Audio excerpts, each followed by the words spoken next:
Welcome dear students once again.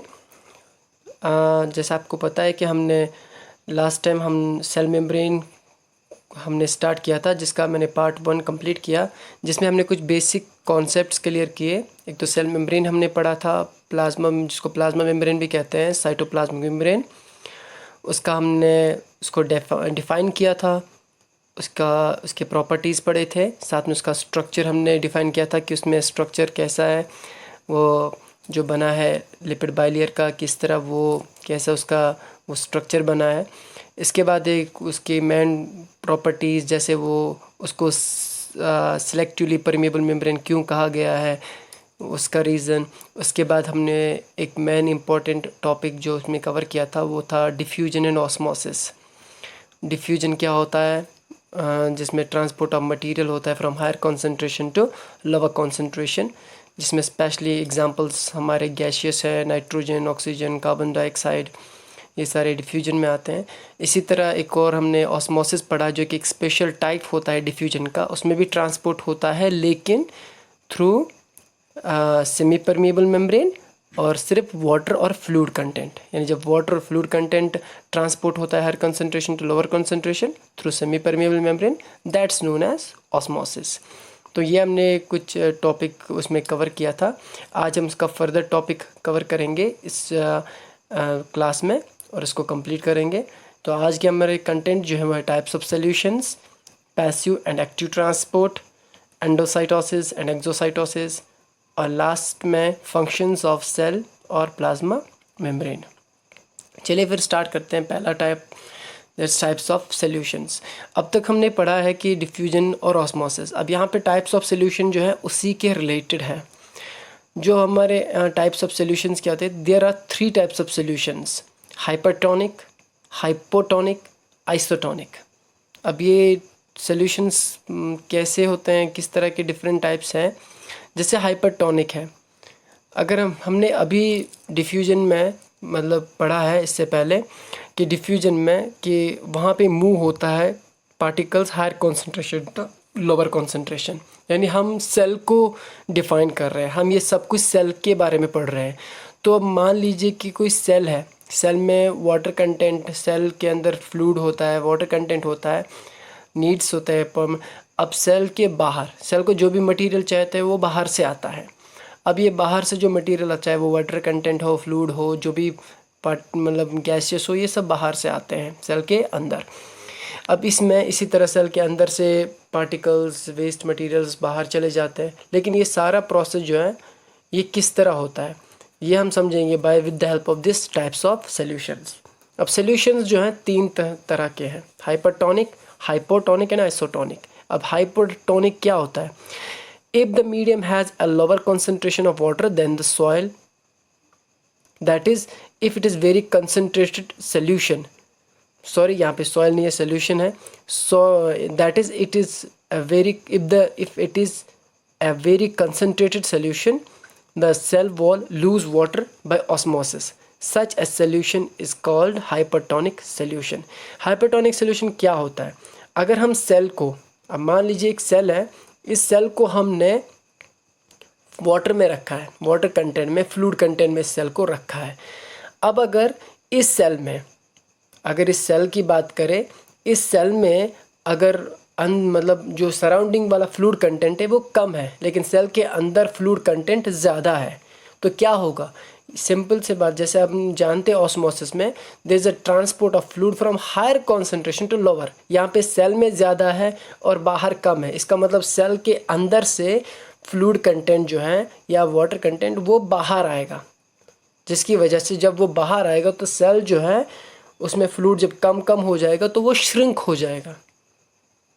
तो इस वाली सोल्यूशन में, यानी उस सोल्यूशन में जिसमें सेल अपना फ्लूइड कंटेंट सेल का कम हो जाए, उस सोल्यूशन को बोलते हैं हाइपरटोनिक सोल्यूशन।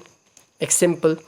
अब इसी तरह अगर हाइपोटोनिक सोल्यूशन को देखें, if the medium surrounding the cell, अगर जो सराउंडिंग में जो मीडियम जो भी कुछ सोल्यूशन हो has a higher water concentration than the cell, अगर उसमें कंसंट्रेशन ज़्यादा हो सेल से, यानी सेल में फ्लूइड कंटेंट, वाटर कंटेंट कम हो, लेकिन उसके सराउंडिंग में ज़्यादा हो तो क्या होगा, सिंपल है कि सराउंडिंग से वाटर कंटेंट जो है वो आएगा सेल में। That is if the solution is very dilute the cell will gain water by osmosis. वहाँ पे सेल क्या करेगा, सेल वहाँ पे गेन करेगा, क्योंकि वाटर जो है वो बाहर सराउंडिंग में ज़्यादा है, सेल के अंदर वाटर कंटेंट कम है, जिसकी वजह से सेल जो है वो एब्जॉर्ब करेगा यानी वाटर को गेन करेगा। उस सोल्यूशन को बोलते हैं हाइपोटोनिक सोल्यूशन, यानी उस सोल्यूशन में जिसमें सेल वाटर को गेन करे उस सोल्यूशन को बोलते हैं हाइपोटोनिक सोल्यूशन। और इसके बाद थर्ड टाइप जो है दैट इज़ आइसोटोनिक सोल्यूशन। अब आइसोटोनिक क्या है, if the medium has exactly the same water concentration as the cell there will be no net movement of water across the cell membrane, such a solution is known as isotonic solution.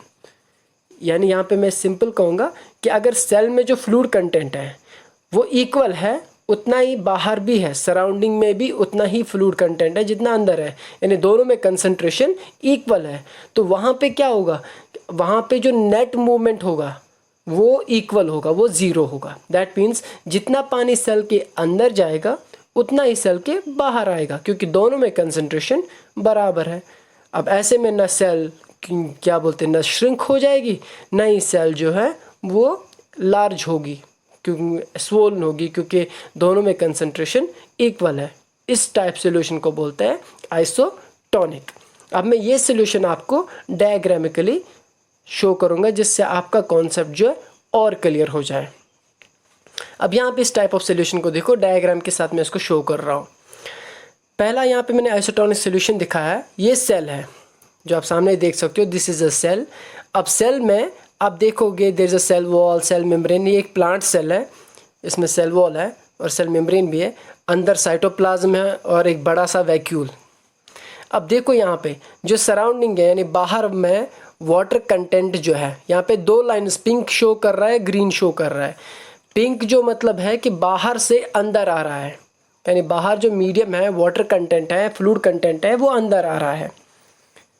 और जो blue line है ये show कर रहा है जो cell से बाहर निकल रहा है, यानी सेल के अंदर जितना आ रहा है उतना सेल के बाहर भी जा रहा है। तो ऑब्वियसली जो नेट कंटेंट होगा, जो नेट मूवमेंट होगा वो ज़ीरो होगा, क्योंकि जितना अंदर आ रहा है उतना ही बाहर भी जा रहा है सेल से, तो रिजल्टेंट ज़ीरो होगा। इस टाइप के सोल्यूशन को क्या बोलेंगे, आइसोटोनिक सोल्यूशन, जिसमें no net movement of water particles, इसमें कोई नेट मूवमेंट यानी कोई वाटर पार्टिकल जो मूवमेंट नहीं होता। Cell membrane is attached to cell wall, इसमें सेल मेम्ब्रेन जो है वो सेल वॉल दोनों आपस में अटैच्ड होते हैं। ये किस में होते हैं, isotonic solution. Now come to the second point, that is, अब ये देखो ये सेल है, इसमें सेल वॉल है, सेल मेम्ब्रेन है, लेकिन यहाँ पे अगर आप ध्यान से देखो, यहाँ पे इस सेल में ये जो येलोइश पोर्शन है, yellowish, this is the cell membrane. Outside में देखो ये सेल मेम्ब्रेन है, और ये जो आउटर ग्रे कलर का है दिस इज सेल वॉल। लेकिन यहाँ पे अगर इस देखोगे इस वाले सोल्यूशन में, यहाँ पे इस सेल में आप देखोगे सेल वॉल तो वैसा ही है, लेकिन ये जो ग्रे व ऑरेंज वाला पोर्शन है, लाइट ऑरेंज क्रीम कलर वाला, ये श्रिंक हुआ है अंदर की तरफ। यानी यहाँ पे आप गेस कर सकते हो कि मीडियम यानी जो आउटसाइड मीडियम है कि सेल के अंदर से सिर्फ बाहर पानी गया है, वाटर जो है वो सिर्फ बाहर चला गया है सेल से, यानी बाहर कंसंट्रेशन कम था, अंदर कंसंट्रेशन ज़्यादा था, जिसकी वजह से वाटर जो है वो अंदर से बाहर चला गया। उससे क्या हुआ, सेल जो है वो श्रिंक हो गई। ये देखो सेल जो है, सेल मेम्ब्रेन श्रिंक हो गया है, श्रिंक। और ये जो है सेल वॉल वैसा ही है, लेकिन सेल मेम्ब्रेन अंदर की तरफ श्रिंक हो गया है। ये वैक्यूल सब, क्योंकि सारा कंटेंट जो पानी है वो बाहर चला गया, क्योंकि बाहर कंसंट्रेशन कम था। इस टाइप को बोलते हैं हाइपरटोनिक सोल्यूशन।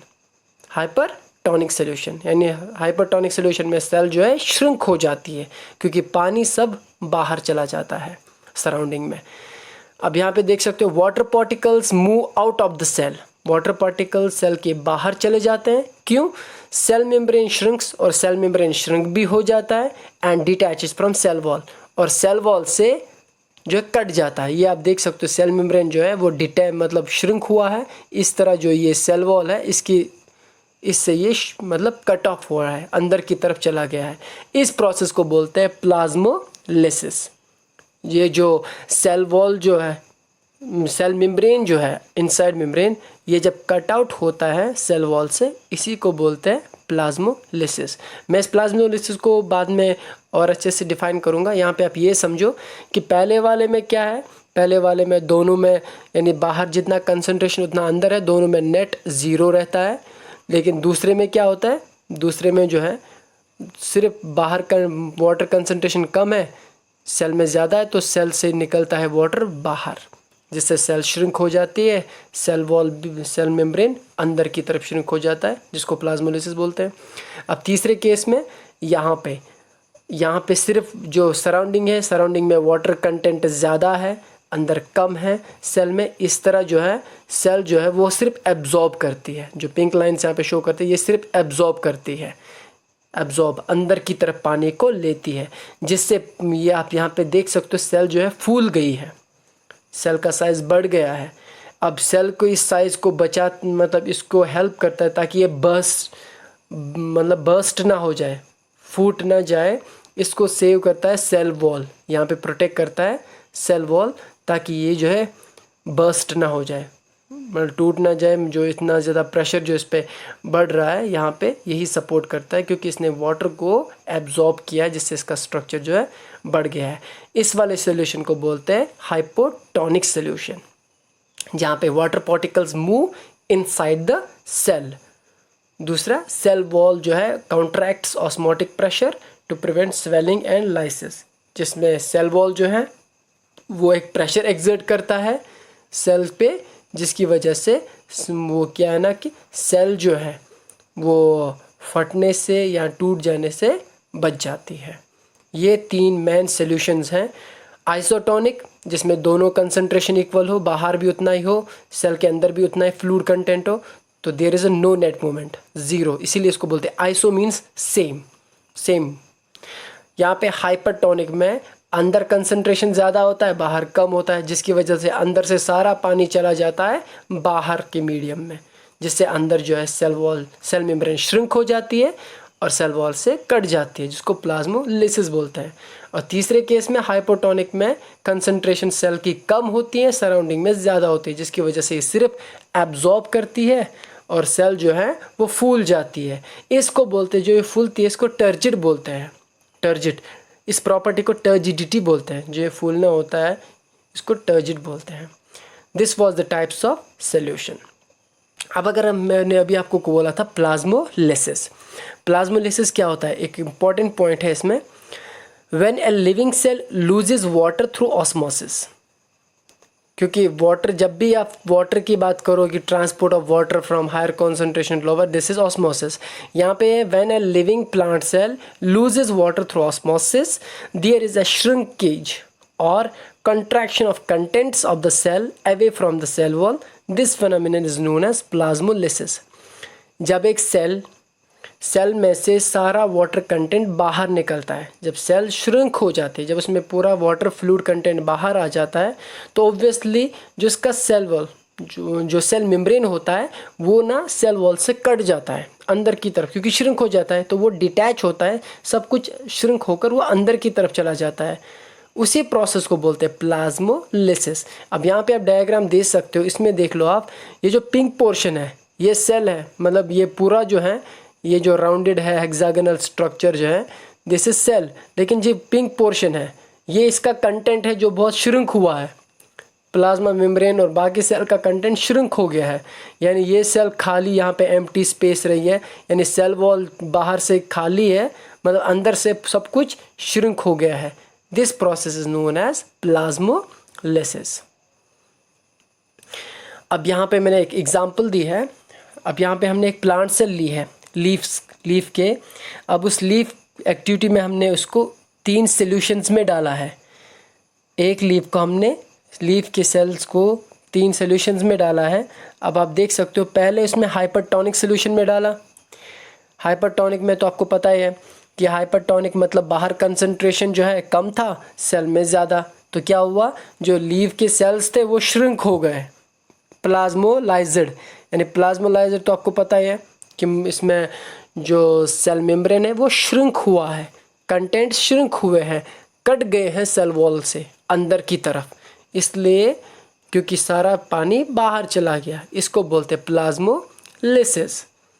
अब यहाँ पे देखो सेकंड केस में आइसोटोनिक में देखो यहाँ पे क्या होता है कि वाटर जो है बाहर और अंदर दोनों में मूवमेंट चलता रहता है, तो दोनों में इक्वल है, फ्लैसिड, यानी सेल वैसी ही रहती है जैसी थी, क्योंकि कंटेंट जो है वो वैसे ही रहता है, दोनों में इक्वल कंसंट्रेशन है, तो ना इंक्रीज़ ना डिक्रीज़ कुछ भी नहीं होता। लेकिन हाइपोटोनिक में क्या होता है, अंदर की तरफ जो है वो सेल जो है अंदर की तरफ वाटर कंसंट्रेशन कम होता है, बाहर ज़्यादा, इस तरह ये एब्जॉर्ब करता है बाहर से, जिसकी वजह से सेल जो है वो फूल जाती है, उसका साइज़ बढ़ जाता है, टर्जिड हो जाता है। दैट्स अ टर्जिड, यहाँ पे लिखा है टर्जिड हो जाता है, इसको बोलते हैं टर्जिड इस प्रोसेस को। ये वैक्यूल है इसके अंदर जो इस तरह जो है, दैट वाज द प्रोसेस जो प्लांट सेल में होता है ज्यूरिंग दीज 3 सॉल्यूशंस, मतलब ये जो एक्टिविटी होती है। Now after that the next main topic जो हमारा है वह एक्टिव एंड पैसिव ट्रांसपोर्ट, इसका बेसिक हो। और ये जो पूरी प्रोसेस जो हमने अब तक पढ़ी स्टेप बाय स्टेप, जो ये ट्रांसपोर्ट, डिफ्यूजन, ऑस्मोसिस होता है, सोल्यूशन होता है, इस सब में हमने एक चीज़ पढ़ा है जो हम बात कर रहे हैं सेल मेम्ब्रेन की। सेल मेम्ब्रेन में मेन फंक्शन जो होता है वो ट्रांसपोर्टेशन का ही है, चाहे वो वाटर हो, गैसेस हो, सब कुछ ट्रांसपोर्ट, क्योंकि ये एक आउटर कवरिंग है सेल की, तो मेन जो है सारा ट्रांसपोर्ट यही करता है। अब इसीलिए हम यहाँ पढ़ रहे हैं, ये ट्रांसपोर्ट जो सब कुछ होता है सेल के अंदर बाहर, ये होता है 2 तरह से, active and passive transport. Active transport क्या होता है, it is the movement of molecules और ions against a concentration gradient. उसका मतलब होता है from an area of lower to higher concentration. मतलब जो हमने अब तक पढ़ा डिफ्यूजन या ऑस्मोसिस, उसमें हमने पढ़ा कि वहाँ पे molecules, particles, ions, gases, fluid, ये सब जो मूव होता है higher concentration to lower concentration, ये हमने अब तक पढ़ा। लेकिन अगर ट्रांसपोर्ट इसके अगेंस्ट हो, इसके अपोजिट में हो, यानी अभी higher concentration to lower concentration जा रहा था, लेकिन अब अगर पार्टिकल मूव करना हो low concentration to high concentration, उस ट्रांसपोर्ट को बोलते हैं एक्टिव ट्रांसपोर्ट, यानी बिल्कुल उसका अपोजिट। इसके बाद पैसिव ट्रांसपोर्ट। पैसिव ट्रांसपोर्ट तो आपको पता ही है, it is the movement of molecules और ions from an area of higher concentration to lower concentration, जिसमें आपने डिफ्यूजन और ऑस्मोसिस जो पढ़े हैं, इसी के एग्जाम्पल्स हैं पैसिव के। यानी पैसिव ट्रांसपोर्ट में क्या होता है, जो पार्टिकल्स है वो मूव करते हैं higher concentration to lower concentration, और एक्टिव जो है वो इसके अपोजिट है। अब उसको एक्टिव क्यों कहा गया है वो मैं आपको इस डायग्राम से समझा दूंगा। Now see this diagram clearly, see I can say that in detail in this diagram I can show कि एक्टिव ट्रांसपोर्ट क्या होता है and why it is different। अब इस डायग्राम को आप देख लो, दिस इज़ प्लाज्मा मेम्ब्रेन जो कि है लिपिड बाइलेयर, ये इसके अंदर जो राउंडेड शेप्स हैं दीज आर प्रोटीन्स, जो मैं ब्लू कलर का आपको शो किया था, ये प्रोटीन्स हैं, प्रोटीन चैनल्स इनको बोलते हैं। अब ये जो है यहाँ पे आप एक चीज़ नोटिस कर लो, यहाँ पे देख लो एक चीज़ जो है, यहाँ पे ऑरेंज आपको ऑरेंज पार्टिकल्स दिखेंगे, येलो कलर के पार्टिकल्स दिखेंगे। येलो जो है वो पोटेशियम है, पोटेशियम आयन्स, ऑरेंज जो है देयर सोडियम आयन्स। ये सेल का आउटसाइड है, एक्स्ट्रा सेल्यूलर स्पेस सेल के आउटसाइड में, और ये सेल का इनसाइड है, इनसाइड सेल। इसमें आप देखोगे वही येलो यहाँ पे पोटेशियम रिप्रेजेंट करता है और ऑरेंज सोडियम आयन्स। अब यहाँ पे एक चीज़ नोटिस कर लो, आप देखो कि सेल के बाहर, ये सेल का बाहर वाला रीजन है, सेल के बाहर अगर आप देखोगे तो आपको सोडियम आयन ज़्यादा लगेंगे और पोटेशियम कम, यानी ऑरेंज वाले पार्टिकल्स ज़्यादा है और येलो पार्टिकल्स कम है। सेल के इनसाइड में येलो ज़्यादा है, ऑरेंज कम है।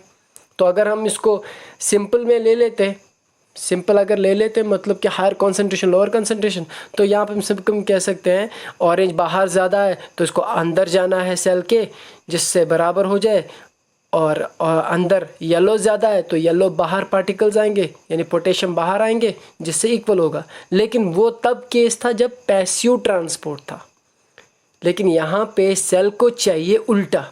उल्टा क्या कहना है, यहाँ पे सेल को जो है, यहाँ पे सेल के अंदर तो है पोटेशियम के, यानी येलो पार्टिकल्स जो हैं ये सेल के अंदर है, लेकिन सेल को यही चाहिए और यही चाहिए, बाहर कम है लेकिन उसको और चाहिए। तो मतलब अगेंस्ट लोअर कंसंट्रेशन से इनको चाहिए, इस टाइम सेल को लोअर कंसंट्रेशन से चाहिए, ना कि हायर कंसंट्रेशन, यानी अपोजिट। यानी अब जो मूवमेंट होगा, ट्रांसपोर्ट होगा पार्टिकल्स का, वो होगा from lower concentration to higher. अभी तक हो जितने भी पार्टिकल जा रहे थे वो हायर टू लोअर जा रहे थे, लेकिन अब जाएगा लोअर कंसंट्रेशन टू हायर। यानी जो ये पोटेशियम है बाहर कम ही है लेकिन इनको अंदर जाना है। लेकिन ऐसे केस में इस ट्रांसपोर्ट में इसको चाहिए एनर्जी, यहाँ पे ये अपने आप से नहीं होगा। अब ये एग्जांपल सिंपल मैं आपको ऐसे समझाऊँ, आपने वाटरफॉल तो देखा होगा, वाटरफॉल उसमें पानी ऊपर से नीचे गिर जाता है डायरेक्ट, उसमें हमें कोई एनर्जी की ज़रूरत ही नहीं है, पानी अपने आप आकर नीचे गिर जाता है। लेकिन जब हमारा यही पानी अगर हमें ऊपर पहुंचाना हो तो हमें एनर्जी इसको देनी है, हमें इलेक्ट्रिसिटी चाहिए, मोटर्स चाहिए, जिससे हम ये पानी जो है वापस ऊपर ले जा सकते हैं। तो नीचे आने के लिए तो कोई एनर्जी चाहिए नहीं। सेम यहाँ पे प्रोसेस वही है, higher concentration to lower concentration तो ईजिली आता, देयर नो नीड्स एनर्जी। लेकिन यहाँ हमें अपोजिट करना है, लो टू हाई लेना है, तो यहाँ पे हमें एनर्जी चाहिए। और वो एनर्जी कहाँ से मिलती है? With the help of ATP. आपने पढ़ा होगा हमारी एनर्जी जो है वो माइटोकॉन्ड्रिया से प्रोवाइड होती है, जिसको in the form of ATP. वो हम फर्दर सेल ऑर्गेनेलिज के टाइम में डिटेल में पढ़ेंगे कैसे क्या एनर्जी बनती है। लेकिन यहाँ पे आपको ये समझना है कि एनर्जी हमें चाहिए, वो एनर्जी इसको सेल प्रोवाइड करती है, और वो एनर्जी जब ये देती है इन चैनल्स को, इन्हीं चैनल्स प्रोटीन चैनल से ये पार्टिकल्स अंदर आते हैं। यहाँ पे इसको एटीपी मिलता है, एनर्जी मिलता है, जिससे ये पार्टिकल जो हैं वो लोअर कॉन्सेंट्रेशन से चले जाते हैं हायर कॉन्सेंट्रेशन में, यानी बाहर से आते हैं सेल के अंदर। इसी तरह यहाँ पे देखो ऑरेंज जो है, यानी सोडियम बाहर ज़्यादा है अंदर कम है, लेकिन सेल को सोडियम बाहर निकालना है, चाहिए नहीं, मतलब अंदर कम ही है लेकिन ये भी नहीं चाहिए। यहाँ भी अपोजिट ही है, इसको लोअर कॉन्सेंट्रेशन से भेजना है हायर कॉन्सेंट्रेशन। सेम इसको यहाँ भी एनर्जी चाहिए इन पार्टिकल्स को बाहर करने के लिए। तो इस ट्रांसपोर्ट को, इस प्रोसेस को बोलते हैं एक्टिव ट्रांसपोर्ट। इसीलिए इसको एक्टिव कहा गया बिकॉज वी नीड एनर्जी, इसमें एनर्जी की ज़रूरत होती है। और ये अपोजिट है, इसीलिए यहाँ पे लिखा active transport. It is the movement of molecules और ions against a concentration gradient, यानी अगेंस्ट, अभी यानी हायर कॉन्सेंट्रेशन लोअर नहीं, ये lower concentration to higher concentration है, इसलिए इसमें एनर्जी चाहिए है, इसीलिए इसको बोला गया active. While as passive transport simply होता है movement of particles from higher concentration to lower, जिसमें एनर्जी नहीं चाहिए, जिसकी एग्जांपल्स डिफ्यूजन है और ऑस्मोसिस है। Now after that endocytosis and exocytosis. अब ये क्या होता है, एक और प्रॉपर्टी सेल मेम्ब्रेन की। हम ये सारी प्रॉपर्टी सेल मेम्ब्रेन की पढ़ रहे हैं। सेल मेम्ब्रेन में प्रॉपर्टी होती है एंडोसाइटोसिस एंड एक्सोसाइटोसिस, एक और जो बहुत बेसिक है, सिंपल है। यहाँ पे मैं आपको एक समझाऊंगा, दूसरा बिल्कुल उसी की जैसा ही है, सेम है, उसके अपोजिट है, मतलब उसके जस्ट सेम कह सकते हैं। जिससे एक को समझ गए तो आप दूसरा इजीली समझ पाओगे। एंडोसाइटोसिस और एक्सोसाइटोसिस। अब यहाँ पे पहले मैं डिफाइन करूँगा। एंडोसाइटोसिस जो होता है, the flexibility of the cell membrane enables the cell to engulf in food and other material from its external environment। अब क्या होता है, देखो हम ये सब कुछ सेल मेम्ब्रेन जो है एक मेन मीडियम है, ये चीज़ आप मान लो कि मेन बाउंड्री है। सब कुछ जो भी प्रोसेस होनी है, जो भी रिक्वायरमेंट्स, जो भी कुछ चाहिए, जो भी मेन प्रोसेसेस है, वो यहाँ से होकर जाएंगी सेल मेम्ब्रेन, क्योंकि ये एक बाउंड्री है। इसको जो भी चाहिए इसी सेल से ही पास होना है, चाहे अंदर से बाहर सेल के आना है या बाहर से अंदर जाना है सेल के, वो सब इसी प्रोसेस से होना है। अभी एंडोसाइटोसिस और एक्सोसाइटोसिस क्या होता है? एंडो मीन्स इनसाइड, एन जो मतलब है, जब मतलब एंडो मीन्स ये एंट्री जैसे होता है, एंट्री एंडो मतलब अंदर की तरफ, endo means inside, cytos means cell के, यानी प्रोसेस जो होती है इनसाइड सेल। यानी जब सेल जो है कोई भी पार्टिकल, कोई भी मटेरियल बाहर से अंदर ले जाता है, उसको बोलते हैं एंडोसाइटोसिस। और एक्सोसाइटोसिस क्या होता है? एक्सो मीन्स आउटसाइड, जब सेल जो है अंदर से किसी पार्टिकल को उठाकर सेल के बाहर कर देता है, उसको बोलते हैं एक्सोसाइटोसिस।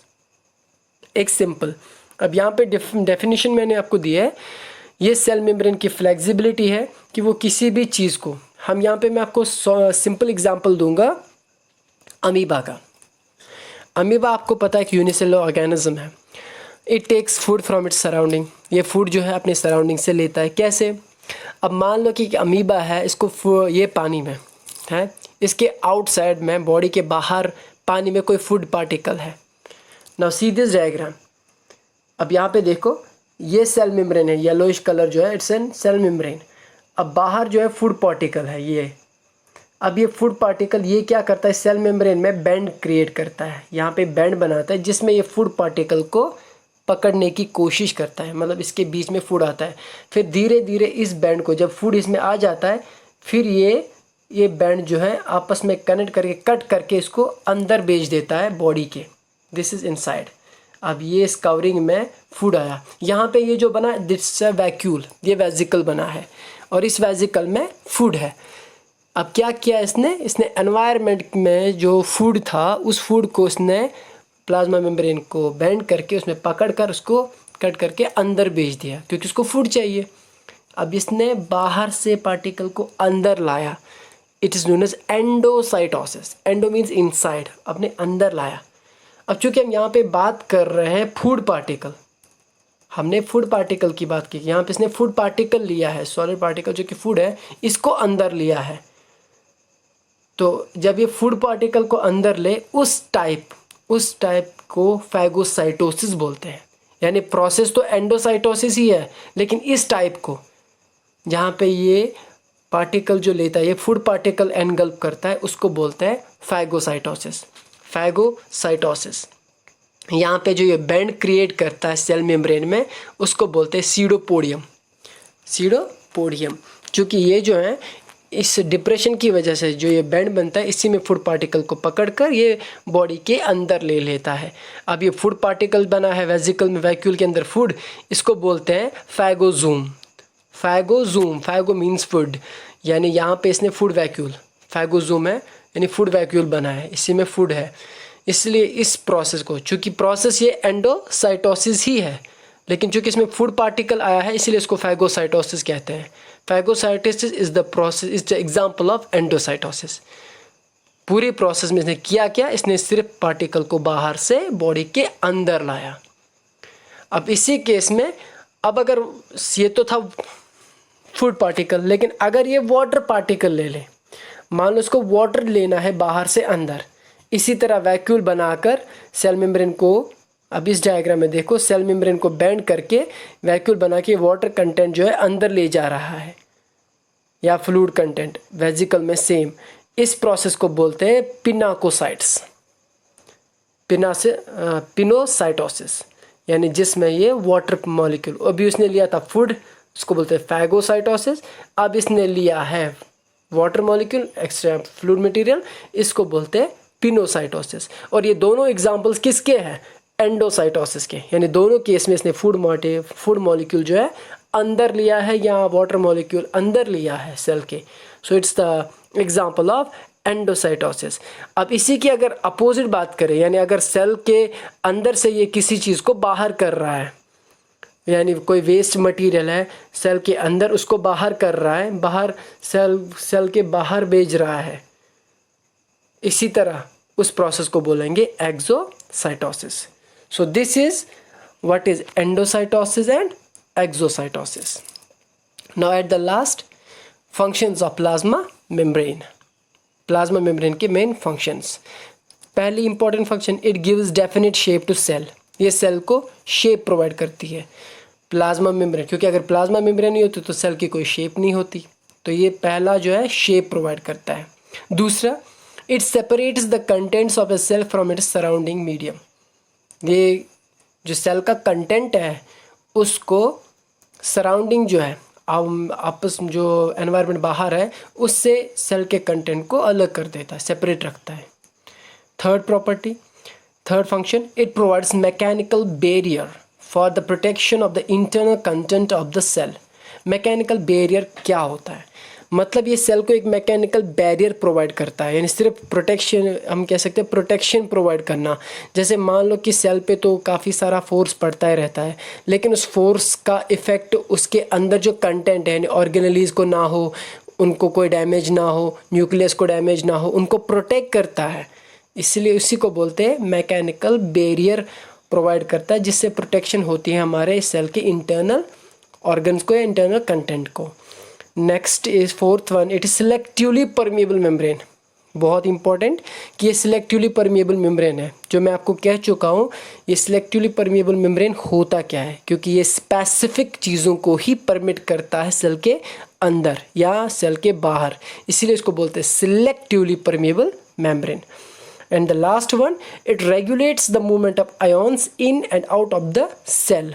ये जो है रेगुलेट करता है ट्रांसपोर्ट ऑफ मटीरियल्स इनसाइड और आउटसाइड सेल। जैसे अभी हमने एक एग्जांपल लिया था, सोडियम आयॉन्स को सेल के बाहर करना है, पोटेशियम को सेल के अंदर करना है, आयॉन्स को सेल के इनसाइड लाना, सेल के आउटसाइड करना, पार्टिकल्स को इनसाइड आउट करना, ये सब जो है रेगुलेट कौन करता है, यही प्लाज्मा मेम्ब्रेन।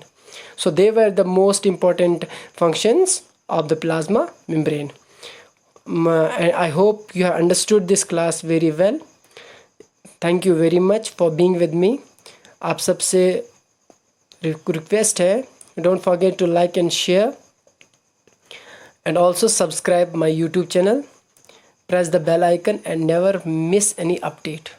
और जो भी डाउट्स हो, कुछ भी हो, तो आप मुझे कमेंट कर सकते हो, और जितना अच्छे से हो सके पॉइंट्स को नोट डाउन करके इनको रिपीट करके आप जो है समझने की अच्छे से कोशिश करें। जहाँ पे भी जो भी प्रॉब्लम हो, you can direct comment me and I can clarify your doubt as soon as